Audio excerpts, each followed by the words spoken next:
yield back.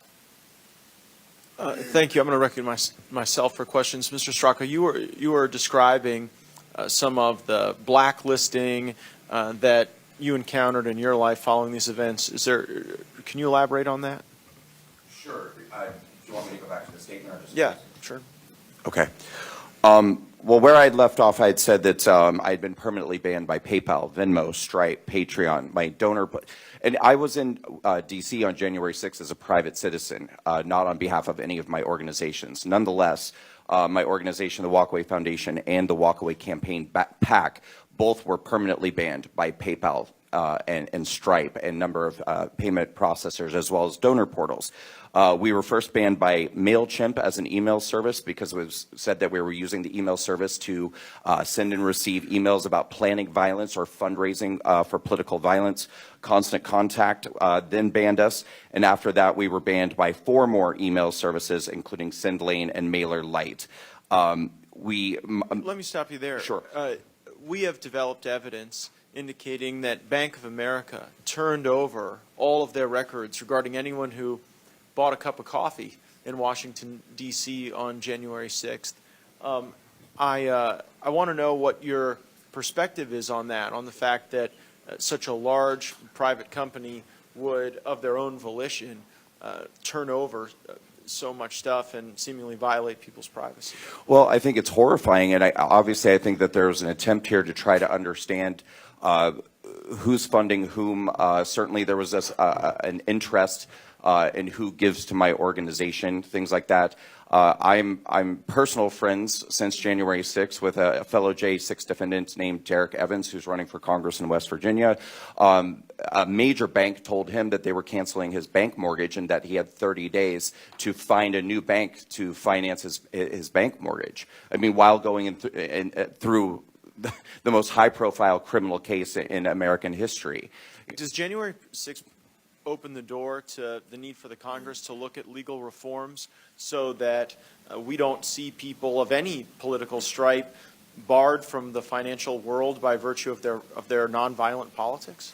I mean, somehow we, the defendants of January 6th, need to be able to have some sort of a voice. I mean, even I am probably one of the most high-profile people who was arrested in conjunction with January 6th. Nonetheless, I felt like it was a David versus Goliath situation. I mean, I could not keep up with the amount of banning and cancellation and, I mean, payment processors, email services, donor portals. The government put me on a terrorism watch list along with every other J6er. We all have a designation of what's called Quad S. So when we go to the airport now, we have to go through hours of special screening. It's literally, TSA told me, this is the highest level terrorism list you can be on and still be allowed to fly.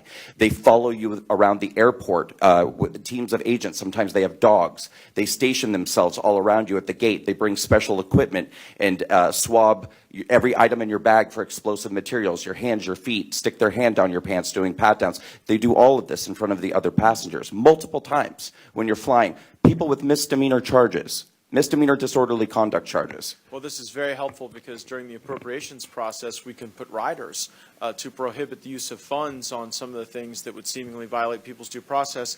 Mr. Strand, I wanted your advice on a legislative concept I've been talking about with some of my colleagues, and it's on the matter of venue, because we've seen a number of defendants drug into the jurisdiction of Washington, D.C., and then they face a different jury dynamic than they would otherwise face elsewhere in the country. What would be your advice to the Congress about looking at some venue reform to give defendants the ability to face these charges where they're from? Well, thank you, Congressman, and I couldn't stress the importance of that more. I'm going to take it back from the future and say, right now, I'm about to go to prison for almost 3 years.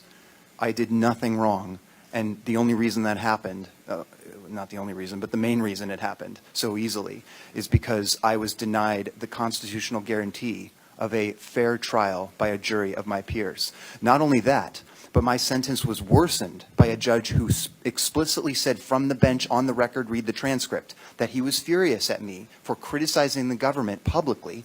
Specifically, he was furious at me for making the claim, which is my First Amendment protected right to do, but the evidence bears it out, that Washington, D.C. juries are entirely biased, flagrantly so.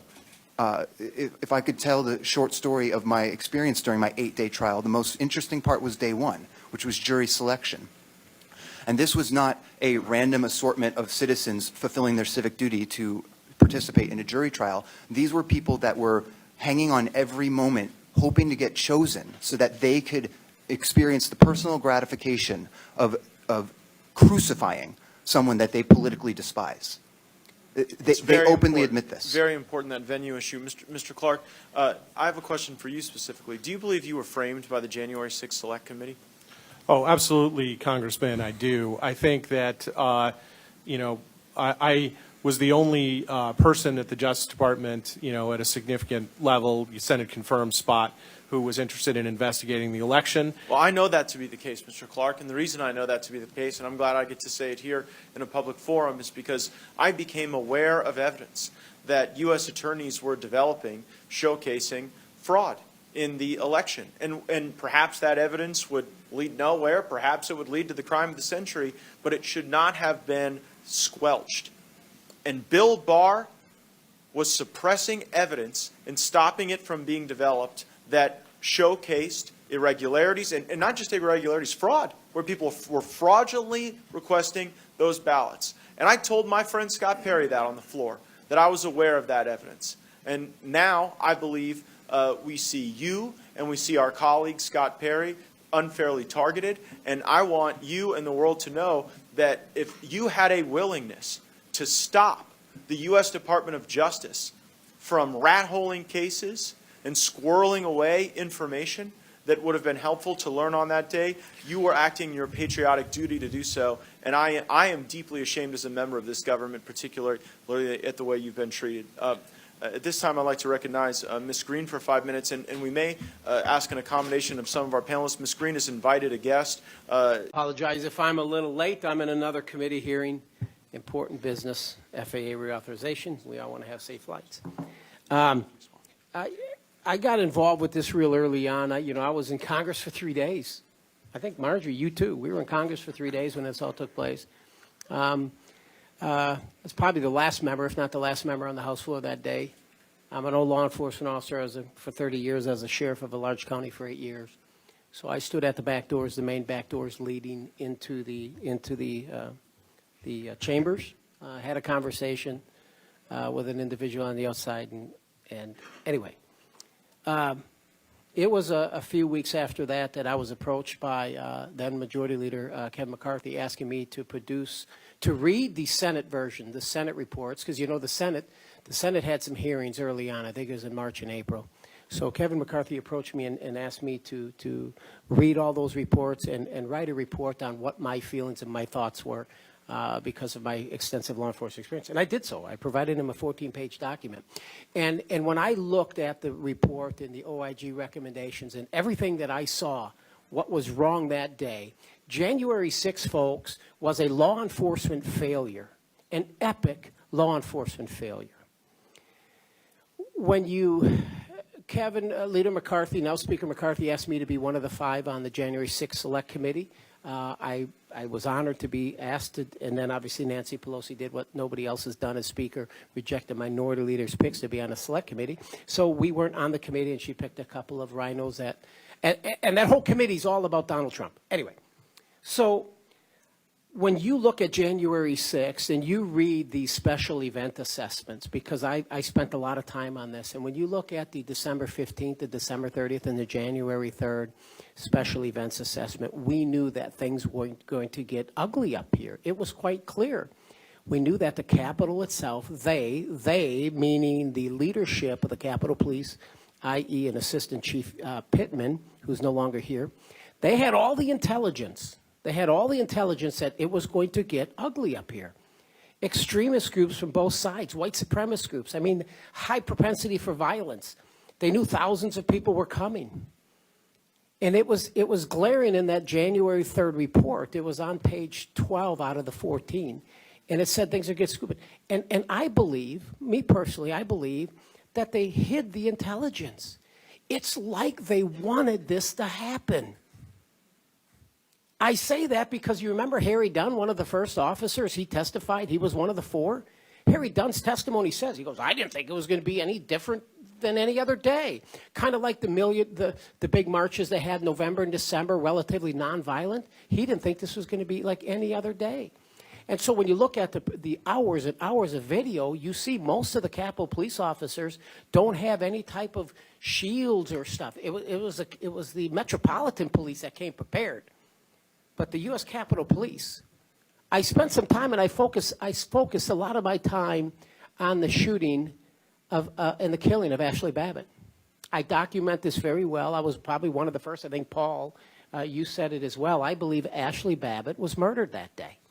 Now, you say, well, how could you say that? I said, well, I'm a sheriff. I've had deputies shoot and kill people. I've had my own deputies shot and killed. The point is, I know a little bit about use of force. And what disturbed me about that investigation into Lieutenant Byrd is it never went to a grand jury.